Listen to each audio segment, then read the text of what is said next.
Hey, what's up, everybody? It's Ken Flux Pierce, and today I'm taking a quick look at the Ableton Push 3. This is a prototype of the unit, so there's some minor differences on my unit. It's not quite calibrated exactly perfectly, but you will get an idea of what I want to show here, and that is the pad sensitivity. So obviously, as you can see, I have just my left-right outputs plugged in, no power, nothing else. This is fully standalone.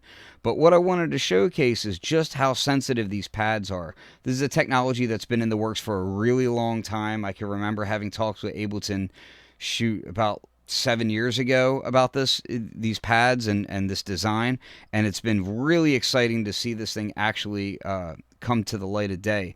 So one of the first things you'll notice when you load this up is that, everything is white here. As before you had a black and white grid on here. The pads are a little bit larger, and they're also slightly closer together as far as how they're spaced out. And there's a reason for that. Now, when you start to do things like finger drum on here, you'll notice that the pads are extremely sensitive. You can barely graze the pad to trigger it. But it's also very dynamically responsive. So when you finger drum, you get a great amount of expressivity.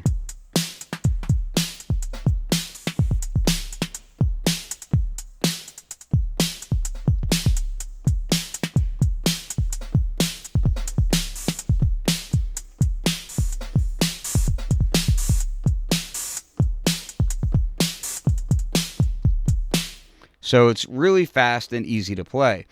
Now, let's go ahead and take a look at the other really interesting aspect about these pads. So it's not just that they're dynamically responsive, but it's also the fact that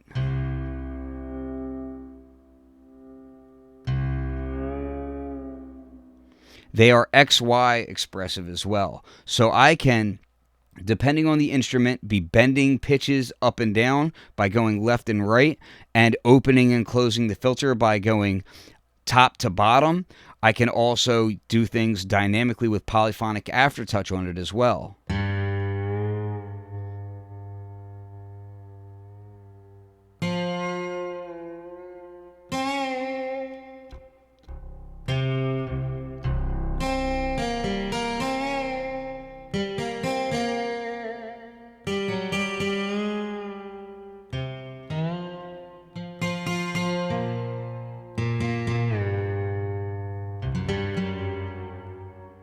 Very cool. Here's another example. Now I'm going up, and you can see that the filter's open, and as I go down, it's closing.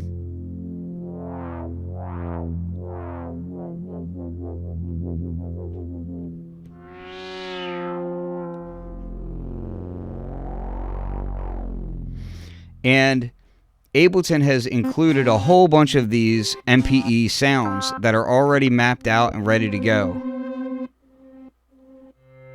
So let's take a look at this one here.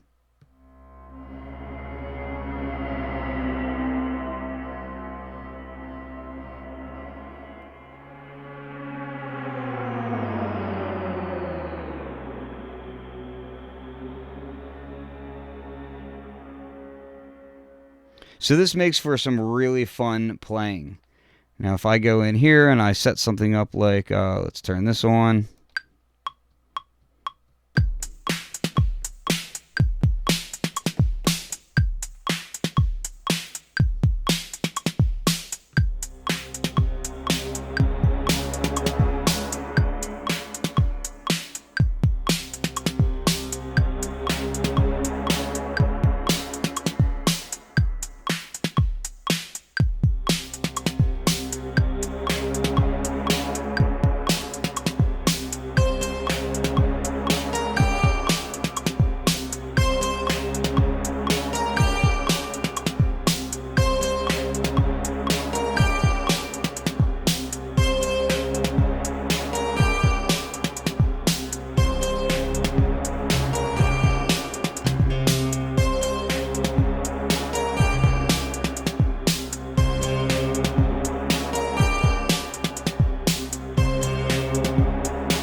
So just very quick, easy to get ideas down.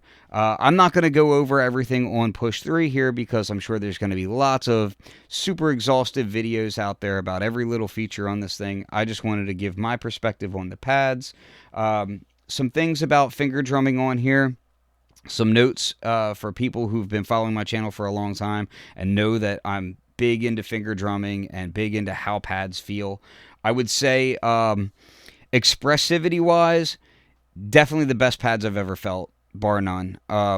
It's really not even close when you get down to how sensitive they are. It's not close when you get to how sensitive they are. It's not close when you get to how dynamically expressive they are, as far as going from quiet to loud and bright. And then you get into the XY aspect of it. It's really incredible. Does the smaller size of the pads affect you compared to something like Machine? Yes, that's definitely an issue. It's better than it has been before. And I will say that it took some getting used to with how close together the pads are. So yeah, it takes a little getting used to, but you, just like any instrument, you want to learn to play the instrument that you're actually playing. So you tend to adapt your technique a little bit, and where it gets really cool is just, as you're finger drumming and as you're playing these instruments, you start to learn how to kind of play with those XY aspects of it a bit, and you're getting new sounds and new finger drumming techniques out of it that maybe you wouldn't have seen prior to this. So overall, I'm really, really excited about it. I'm still very much looking forward to what comes in the future. There's still a lot of functionality in the Push 3 that's not there in the full software, like arrangement mode, and there's some things that I'd like to see that aren't there that are in things like Machine. I want to be able to, do all my sample editing tools directly on the machine as quickly as possible. I still feel like Machine's a little bit faster for that. But that all being said, it's extremely expressive in a new way that we haven't seen before. So I'm really enjoying that. So if you have any questions, put them in the thread down below, and I'll check them out. Peace.